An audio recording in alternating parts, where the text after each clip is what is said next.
Just going to go live. Going live, boss. Pause that preview because that's just annoying when I see it, and we're good.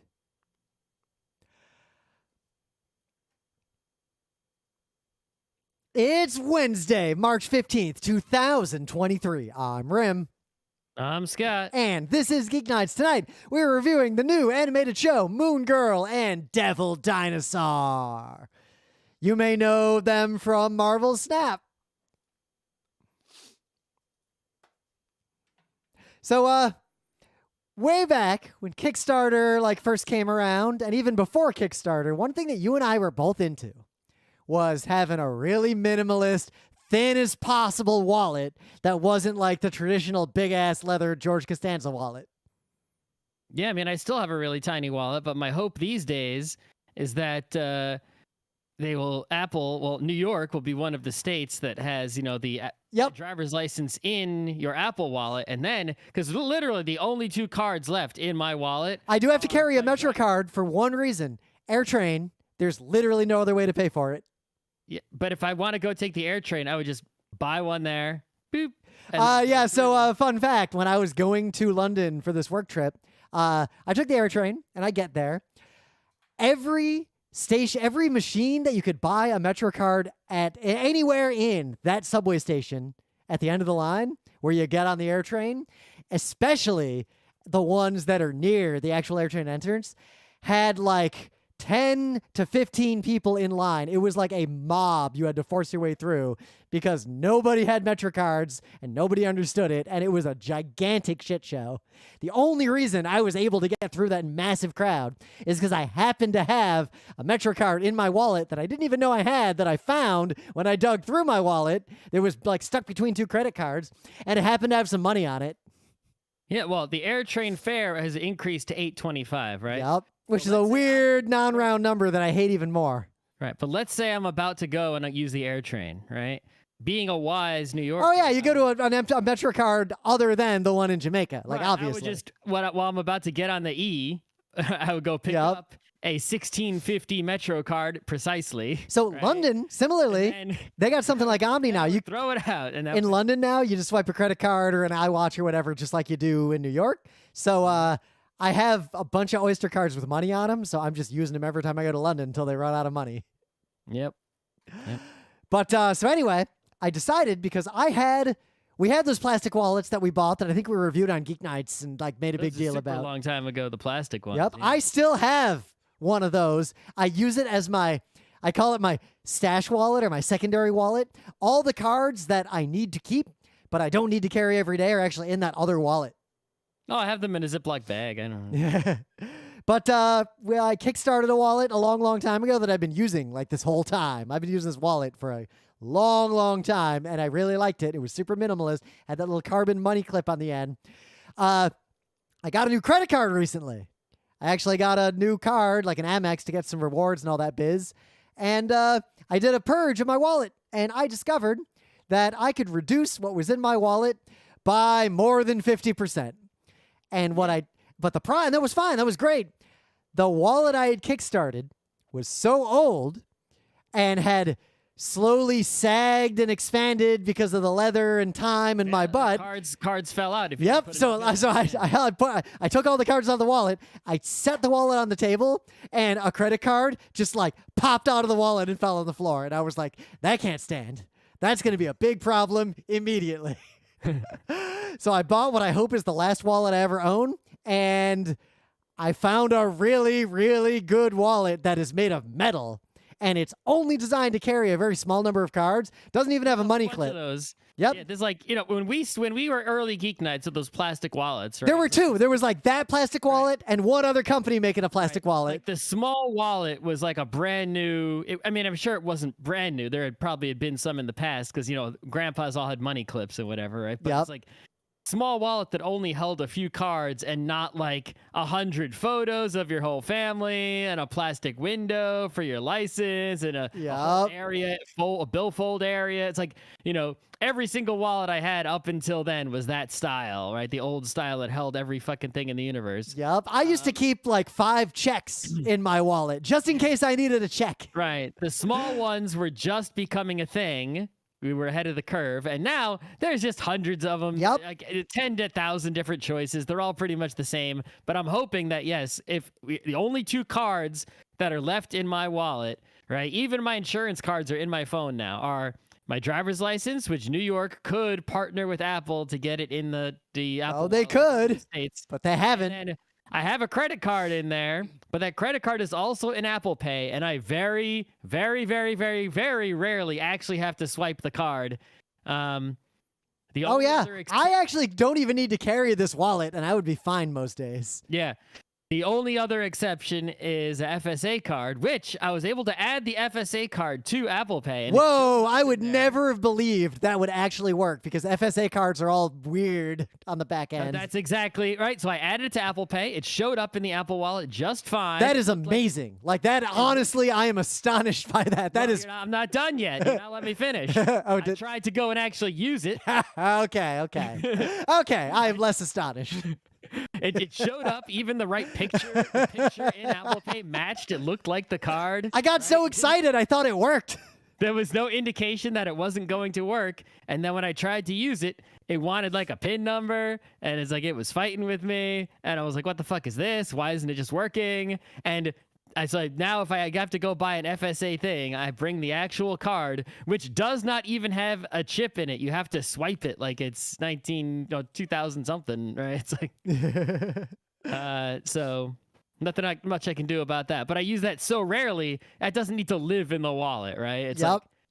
So I did my research, and I looked around, and I found what I think is the best possible wallet.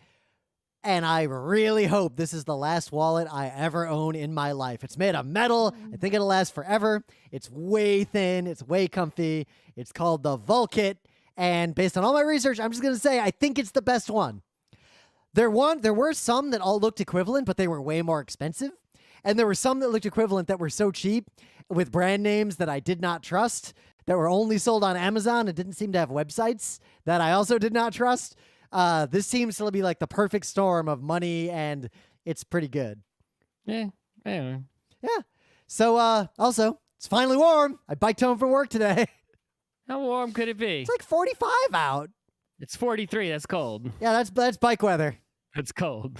That is, let's bike to Poughkeepsie. Let's go. It's biking and hiking season. That's don't even go outside weather. 43 at Fahrenheit, which is yes, Fahrenheit. So I got 6 degrees. I did get a bunch of European coworkers to come around on the whole Fahrenheit versus Celsius thing. And with one exception, one of my teams over in Germany, they all agreed. They're like, "Oh, like Fahrenheit actually makes more sense." And they're like kind of into it now. Okay. They like the argument of it's a scale from 0 to 100, and 100 is really hot and 0 is dangerously cold, and it's the human scale of temperature, and they were kind of into that. Mm-hmm. But anyway, I got a little mini geek bite of something I did not watch, which I think this is more geek by something you didn't watch. Isn't that just prejudice? I mean, I did this once long ago. You might remember an anime that was popular for a few minutes called Attack on Titan that had a really great first season and then kind of just goes nowhere and isn't worth watching at all after that point. So there's an anime we were watching way back. We watched one season of it. We even reviewed it. Made in Abyss. And the only things you need to know about Made in Abyss are the person who made the manga is definitely a bad person who likes bad things. I don't think I'm even going to elaborate on that. You can look at this thing and you will know exactly what I mean. This is bad stuff. This is definitely a bad person. It's a bunny drop scenario. Yep. And two, the anime was way less of that than the manga. Though if I had known what was in the manga before I had watched the anime, I don't think I would have even watched the anime, but we're here. We watched that first season. It was not the worst. I was moderately intrigued by the usual terrible Secret Not of the Space. worst. I think you liked it a lot more. If we go back and listen to the episode, you're probably like, oh, this is great.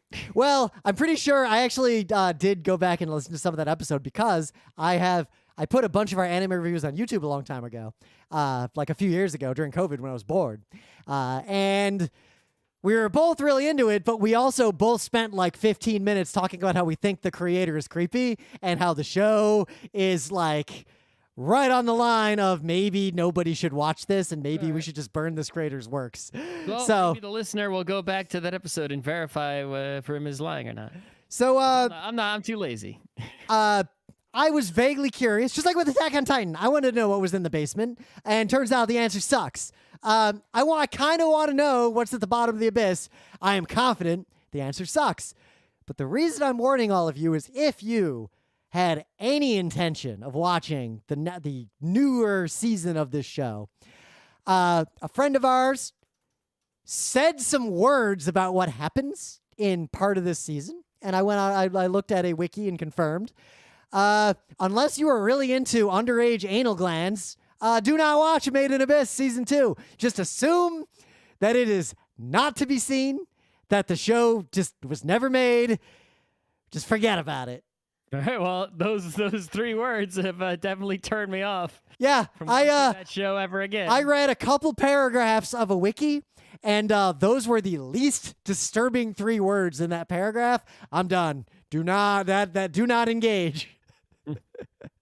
All right. So I guess the manga creeped into the anime even more, is what you're saying. I think that was inevitable. I think this isn't about Inevitable. You can do a full-on rewrite. It's like back in the day, we used to complain that like the anime versions of things were nothing like the manga. Like True. Akira. It's like the anime is nothing like Ghost in the Shell. It's like Yep. the animated versions of things were like huge divergences from the original source material.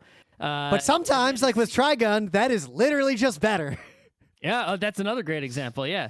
But then, right, you got these cases. It seems like the past decade or so, it's like a lot of the animes are very, very just literal reproductions of the manga. And it's like The monkey's paw is like, oh, you want a monster manga as an anime? Guess what? It is literally just monster. Scene for scene, line for line, shot for shot. That sucks, doesn't it?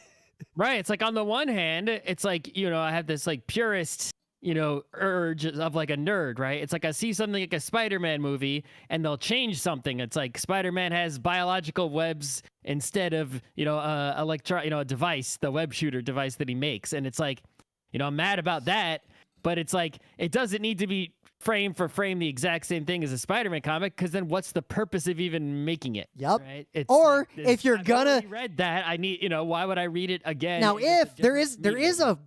a window that's not explored here, and that window is what a few of those high budget but brief anime OAVs would do in the 90s and early 2000s, where what if you just faithfully recreate some scenes from a manga, but you animate the ever-living fuck out of them? You could do that. And that's fine. I'm down with that. But I The feel other like thing you can do is you can just, if you're really care about, purism and like sticking to the canon, right? Don't make your adaptation a retelling. Make your adaptation an additional story in the same universe, right? With the same characters, possibly, right? So Yep. it's like it's almost like, it would be obviously you wouldn't want to make it just like a sequel to the manga, because the people who haven't read the manga can't watch it. They'll be like, what the hell is going on? I don't know Yep. anything. But you can definitely make a side deal, right? Or something that would still be, entryable for people who haven't read Well, it. there's also, and this is something we've talked about on Geek Nights a lot. Sometimes if the source material is like S tier, then remakes of it are just are going to be a degraded form of it in some way. Like Monster, no matter how good it is, that manga is just like a work of art to be treasured by humanity. And that's not it. But something that's not actually that good, like say the Trigun manga, the perfect storm is when you take the good parts out of it and you just rewrite the rest. Well, the other thing is that you can sometimes, right, even if you don't really change too much from the source material, you can enhance, if your medium, if the way you tell the story in the different medium is transformative enough, that it can be worthwhile. For example, right, you have Initial D, the manga, but Initial D, the anime, is basically the same fucking thing. It's really close. Except but- deja vu. We've been in this space Eurobeat, before. right? It's like you added some value with that Eurobeat in there, right? Yeah. That actually then feeds, it enhances its existence, enhances the manga, because now someone goes to read the manga, Eurobeat plays, which if you just read the manga before the anime existed, no Eurobeat would play right? When you read the manga. But now you open up to any page and music plays. Right? So yeah, the moral of this is do not watch any more Made in Abyss. However much you watch, just declare bankruptcy on that and move on. Got any news? yeah, so the NHL and Disney did a thing, right? Because, hockey's on ESPN now. Yep. And this is like a really new thing. It happened yesterday. I was in person at Madison Square Garden at the actual hockey game that was the one that went with this thing. So what they did is apparently there's some kids cartoon on Disney something called Big City Greens. I never heard of this show before. If it wasn't for this, I still wouldn't know about the show. I don't know about the show. It's a kids show. Kids cartoon. It exists, right? And what they did is for this one NHL game that was on ESPN, right? Yesterday, March 14th, they took the tracking data. There's already tracking data for basically every NHL game in the player's equipment and in the puck, right? Yep. They just have it already. So they didn't add anything new to that. But what they did is they collected that data in real time, something they were already doing for every game, and they fed it into basically a video game, effectively speaking, as the controller inputs, right? So each player, by playing hockey without even thinking about this other thing that was happening, right, was unknowing to them. I guess they might have known about it, but that's not like they were thinking about it while they were playing. They were just playing hockey. Yeah. Right? But their body movements and the location of the puck were the inputs into a video game. And in the video game, there were basically, representations of many of the players. Some of the players, the goalies, and a couple others were replaced by characters from the cartoon show. I don't know who got replaced besides the goalies. Yep. I don't actually know anything about the show Big City Greens. I said that already. They had different commentators. So Kevin Weeks and someone else, I think, were commentating this video game as opposed to commentating on the actual game. There was a normal broadcast of the game on ESPN also, right? But on Disney XD, I think you could watch on ESPN Plus also. They basically had an alternate broadcast of the game where instead of watching video footage of the game, you were watching this video game to which the inputs were the real players. So the game played out the same way as it played in real life, except for the referee that was also a chicken. Yeah. That would disappear and reappear to do puck drops and disappear again. And and could only say buck, buck, buck, buck. It was, and it was pretty cute chicken. It was overall pretty cool. I love this idea of telemetry-driven visualization. Yeah, so the graphics of it were, you look at it and you're like, wow, that's not great, right? And there was even a big goal where like the puck teleported, right? It was like everyone's making jokes like that's offsides, maybe, right? But for as much as people were like, oh, this is stupid, right? Whatever. I think actually the response to this, not just from, there were those kind of fans who were like, oh, this is dumb. That's like, oh, like the article I found, all the comments, the part of the internet you should never look at on a website, are old men who are like, if the NHL wants to grow the game, they shouldn't do this technological mumbo jumbo. Kids are distracted with their phones. Right. It's like, am I going to watch this? No. Right? Why would I watch this? I watched a few minutes of it just to see if it worked. Yeah. But the point is that was it successful? I don't have the numbers, so I can't say to what degree it was successful. But anecdotally, there were people who said that their kids were into it and wanted to watch the whole thing. And those kids would not their kids were not, watching regular hockey games. Right. So that's a positive. Yeah. I'd believe it. Secondly, the hockey people, right, in the, even though in advance they might have been grumbly, in the social media among hockey fans, a lot of people were posting clips from this game, right? The video game version, like everyone wanted to see, like, oh, what did that goal look like? And right? They're like, I was at the game, and there was actually a great play where Igor, the goalie, had an assist, right, with a big long pass. And so everyone was like, oh, I think there was a character called Granny or something that was taking the place of Igor. I might have caused a minor disturbance in our Blaze in the Dark game because I had the game on the other monitor, and that happened. Yeah. I forgot to mute myself. Everyone was like, oh, Granny with the huge assist. Oh, right? It's like, this was, in its really somewhat, shabby implementation, pretty good. Right, it made a bigger splash than anticipated, at least within hockey. It's a cool thing to do. And this was only the first one. Yeah, right? this was like baby's first MVP of this. You give this shit a few years, and like this is gonna be some hot stuff, right? And I think it'll be pretty exciting, actually. So yeah, it's interesting because I remember way back when I was a kid, we went to some like Red Wings fan access event because my family, we were like really into hockey. My mom and brother even way more than me, and you're getting autographs and stuff. And they had a little exhibit where you would sit there, you put on headphones, and you would hear a hockey game commentary, like an old hockey game, and you would have to draw in a series of little like storyboards what the fuck happened in these plays, and then you would see the video of what was actually being commented on to see how accurate you were based on hearing the commentary. And the thing that always struck me about hockey was that the only thing that a lot of people would get wrong is they'd have like the left side or the right side wrong. But in terms of how the play evolved, you know a lot about what's going on just from that very simple commentary that's leaving a lot of information out, at least on a broad level.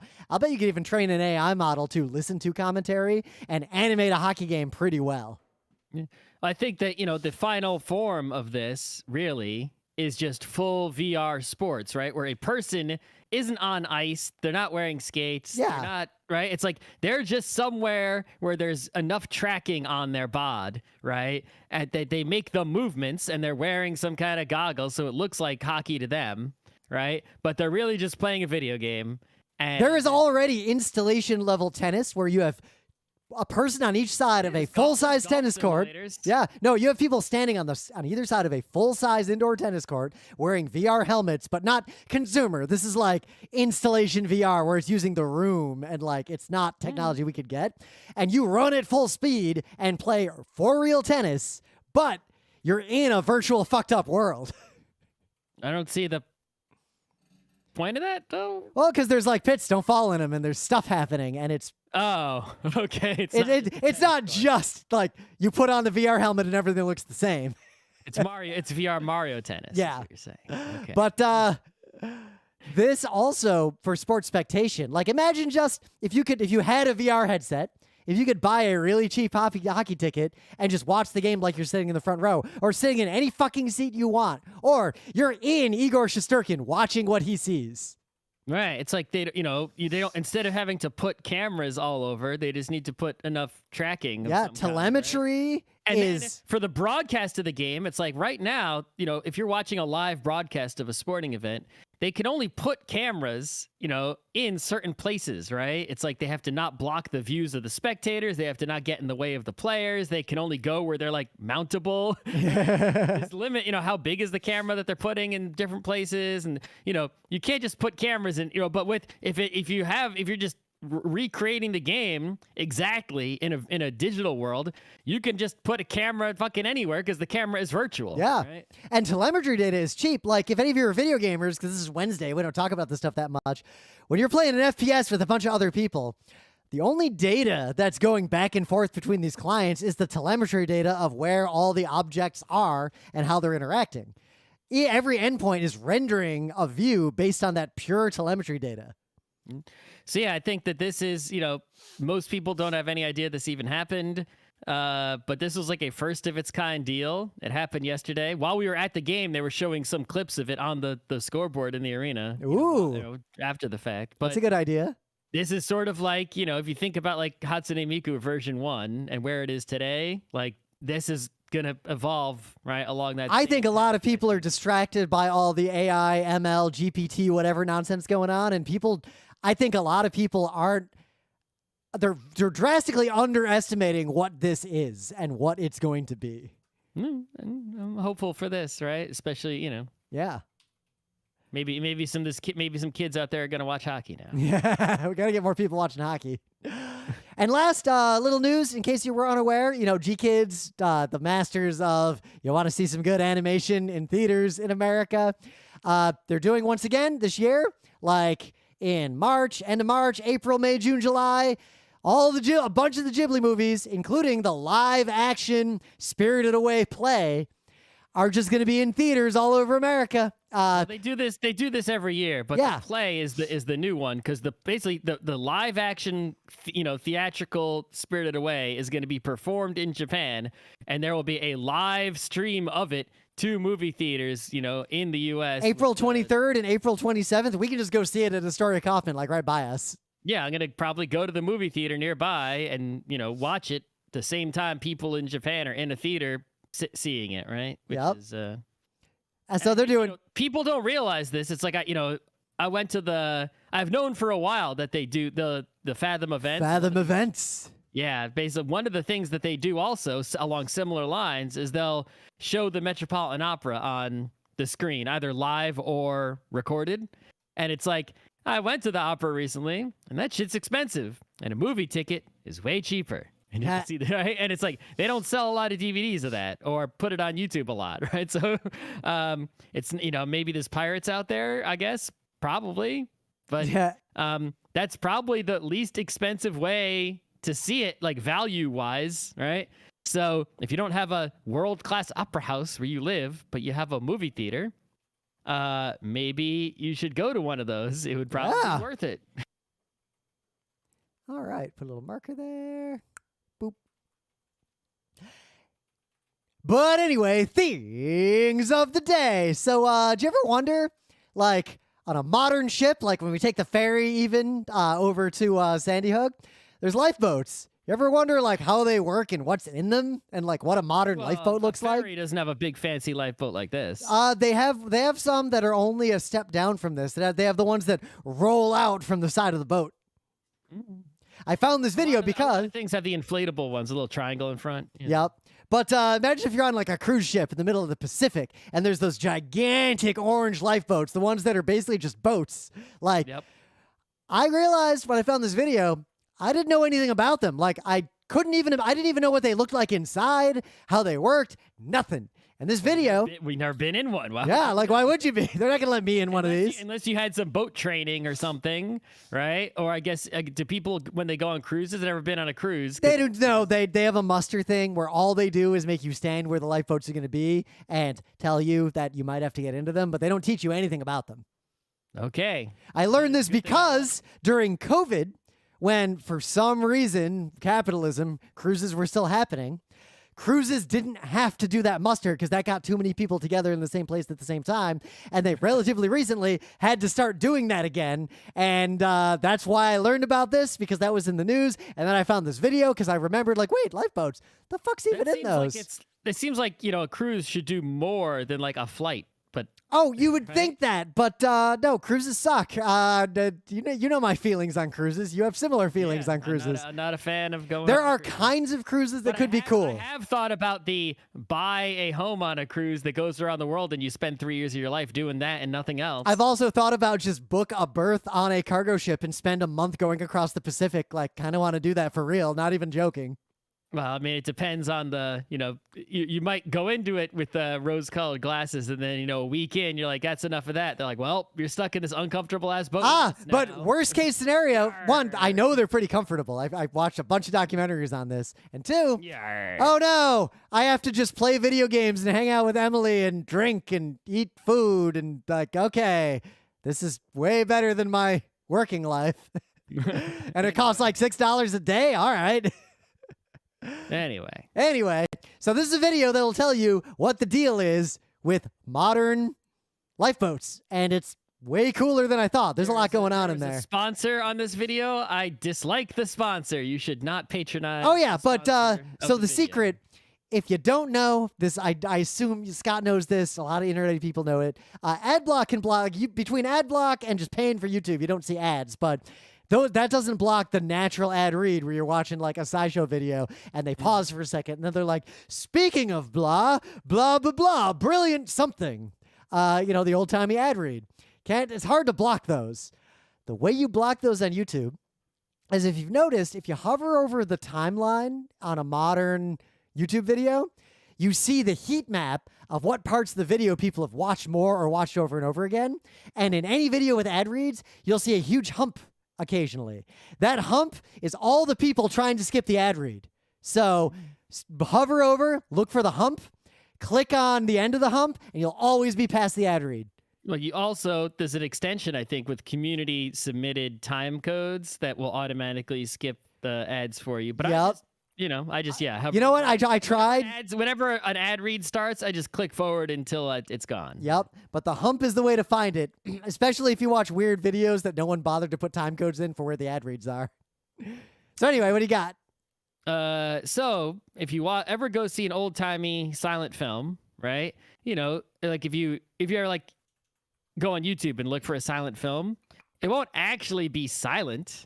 Right? It's like, yeah, there's going to be like title cards for all the dialogue if there is any, and you won't hear anyone talking.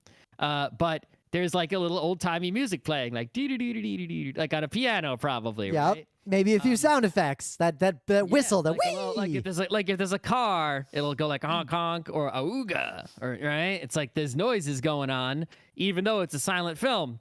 Where were those noises coming from? Well, sometimes the noises were coming from just people in the back, right? Making noises. Sometimes, it depends on where you saw the silent film and all kinds of things. They got a cue sheet and they're just watching the movie with you and they're like, they have a sheet that says, make the gunshot noise around this time. And they watch the movie and they kind of just like bang on something. Yep. But there was apparently an instrument that I never knew about until recently called the Fotoplayer. And what is a Fotoplayer? It's basically a non-portable one-man band plus player piano in one machine. Yep. Right? With a very important addition of the sound effects generators. Right. Well, so it's basically a player piano, right? With one additional modification is that you can get two rolls going on there, so you can seamlessly go from roll 1 to roll 2 to roll 3 without a gap. So because you can get because the roll of player piano music is shorter than the movie, right? So you need to be able to queue up rolls back and forth between the two rollers, right? Yep. And then it's got an organ in addition to a piano. So it's you got this one keyboard going, but you can play the organ or the piano or kind of both, right? So you can get all kinds of more noises going on there. And the main feature of the organ that the piano doesn't have is sort of the infinite sustain, which you kind of need for a lot of things, right? And then you got foot pedals and pull levers and all sorts of things, because next to the piano organ is a box, and in that box you got a drum and a cowbell and horns and toot flutes and chimes and all that whistle that goes whee that you hear in a lot of old cartoons. Yeah, just all sorts of fucking things in there, right? And the person operating, since the player piano role is, you could play the piano with your hands, but the role is taking care of that. You're using your hands to like change the organ settings, and pull the things and honk the horns, right? And as long as, if you know the film well, if it's your job to operate this instrument, then yeah. Yeah, you're going to do this over and over again, like 100 times for every movie.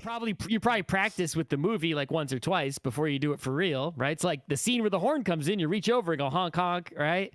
If there's two cars, you use the second horn, right? Like for car number 2. Right? It's like, so there's this guy, Joe Rinaudo, and on YouTube you will find, I'm just linking to one of the videos, but you just search for this guy.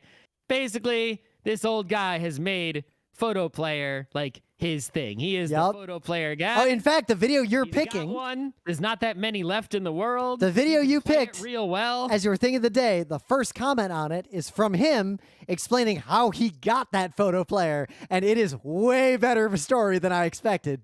Yeah, but he's basically, the Fotoplayer expert dude. There's tons of videos on YouTube with this one guy being the Fotoplayer guy. You can learn all about, he's there sharing all the information there is to know about this instrument, where it came from, who made it, other versions of it, how many are left, how it works, et cetera, et cetera. So if this one video doesn't satisfy, you can search for his name and you will be inundated with everything you need to know about this. And I think the moral here is that there's a lot of, white nerdy comic book guys out there who are collecting various things simply for the sake of, collecting and materialism and et cetera, right? Whether it's baseball cards or board games or comics or whatever, right? If you are going to collect something and you are not actually a museum, right? You're just a person, you should aspire to be like Joe Rinaudo, right? Who has collected a Fotoplayer, right? But really has collected knowledge of the Fotoplayer and shared it and acted as a museum, right? If you just got a collection in your house, it's like, I'm not a fan. Indiana Jones has some words for you. That's right. But if you do it the Joe Rinaudo way, right, then I'm going to be a huge fan. Complete opposite, right? So if you got a big old collection of something, right, start, acting like Joe Rinaudo does with that collection, and that would be totally awesome.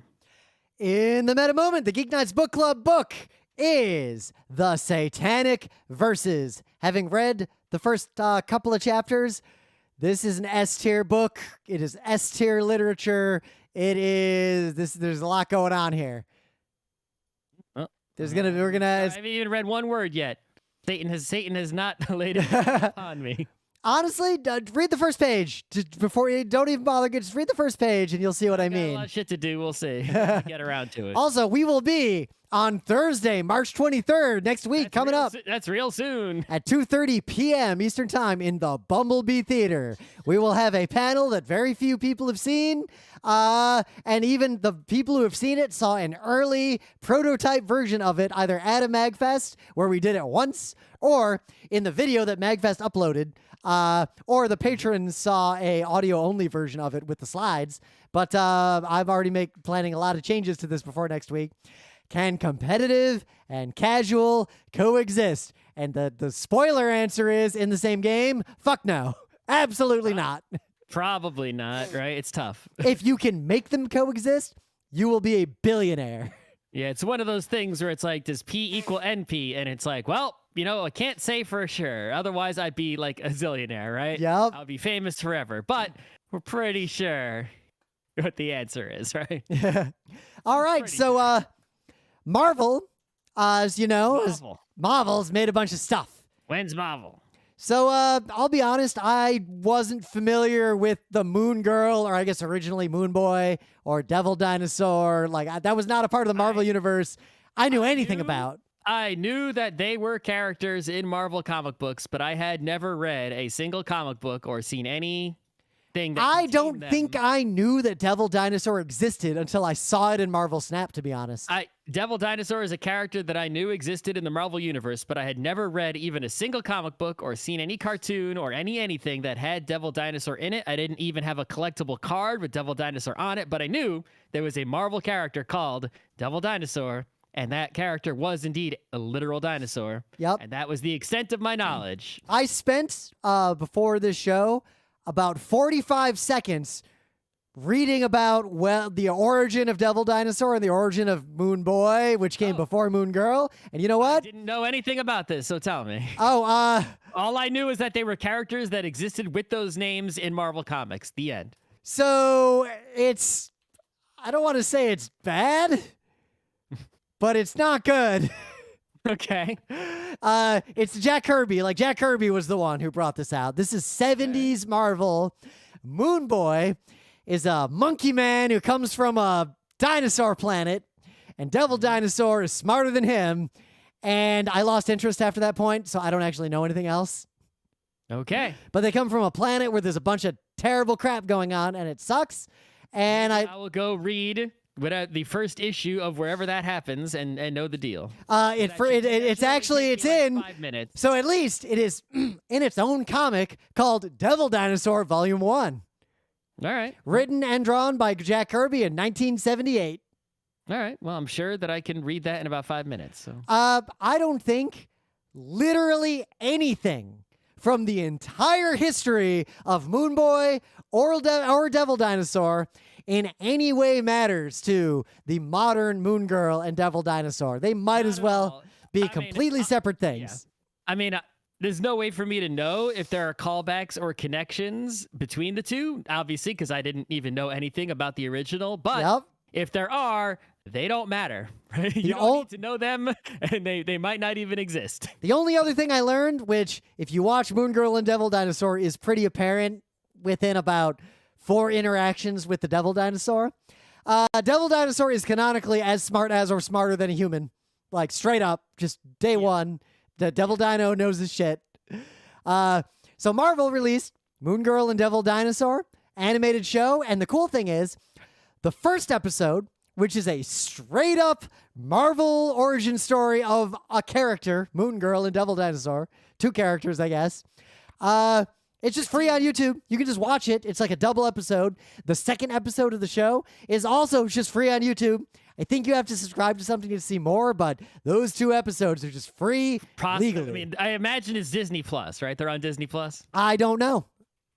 Okay. I watched the free episodes and then I stopped. I watched 1 free episode. Yep. The big long first one. And it's pretty good. There's a lot going on here. We're going to review it right now. There are 8 episodes in 1 season, and it premiered on Disney Channel and was released on Disney Plus 5 days after that. All right, there we go. You can watch you can watch 66 minutes of this free.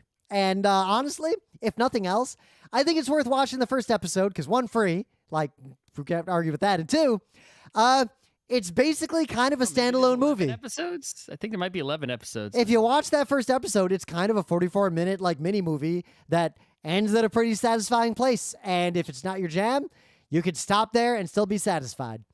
I guess we can talk about the plot is pretty simple. The show is definitely aimed at young children. Like, it is extremely simple, very straightforward. The dialogue is doing its job, is what I would say. So I'm reading about the Moon Girl comic from 2015. And that is also, I think, significantly what I'm reading on Wikipedia, at least, is that it's significantly different from what's happening in this cartoon. Yeah. So this cartoon, what's the deal? We're in New York City. Modern place, modern times, Marvel Universe exists, like all that stuff is out there. And man lives there, right? It's yep. Marvel, so. And Moon Girl, just a cool girl who is into science with a cool family, living in a cool part of the city, running a roller rink, which does not exist. There is no roller rink in the Lower East Side. Yeah, so the problem is, I feel like the New York City portrayed here is the New York City from Into the Spider-Verse, the not actual New York City, because that is a way cooler Lower East Side than what we got going on. But yeah, she's there. She's super into science. She's super smart. She's a secret, almost superhero who's going through her origin story, coming of age, basically.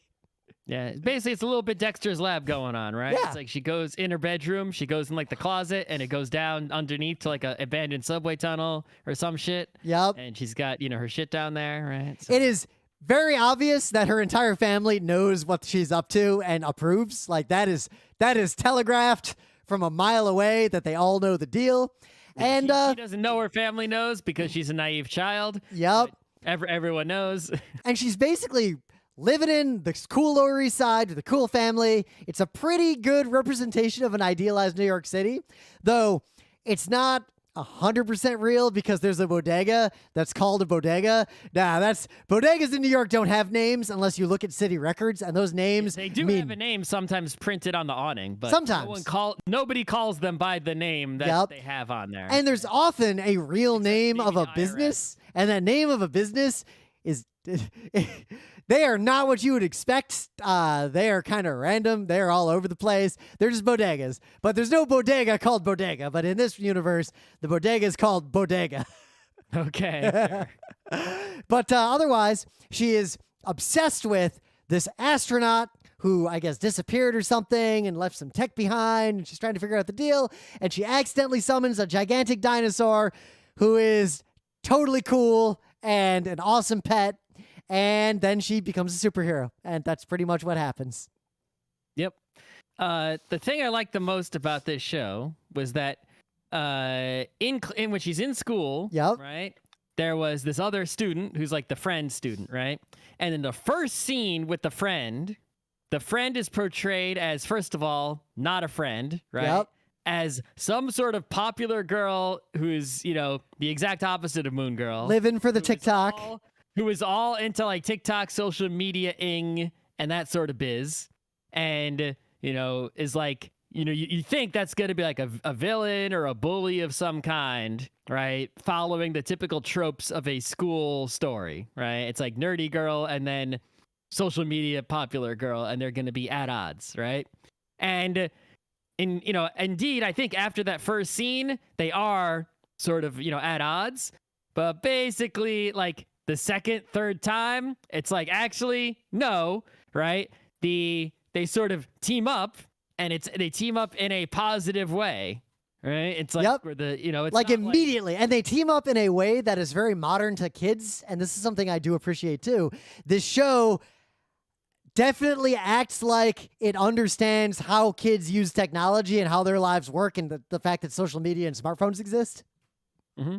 And the way they portray the using of social media is in a positive way, right? It's like, yes, they're using it to like get themselves out there and be, you know, popular, you know, get clout or whatever, right? And bring attention to things, but they're not doing anything with it that would be considered like, you know, the bad behavior that you usually see from, you know, those sorts of people, right? Getting, you know, annoying people with it, getting people in there who don't want to be on there, harassing people, invading people's privacy, doing, you know, too much capitalisms, right? Yeah. You know, anything like that. It's like they're just using it in a, you know, they're using it perhaps too much. Yeah.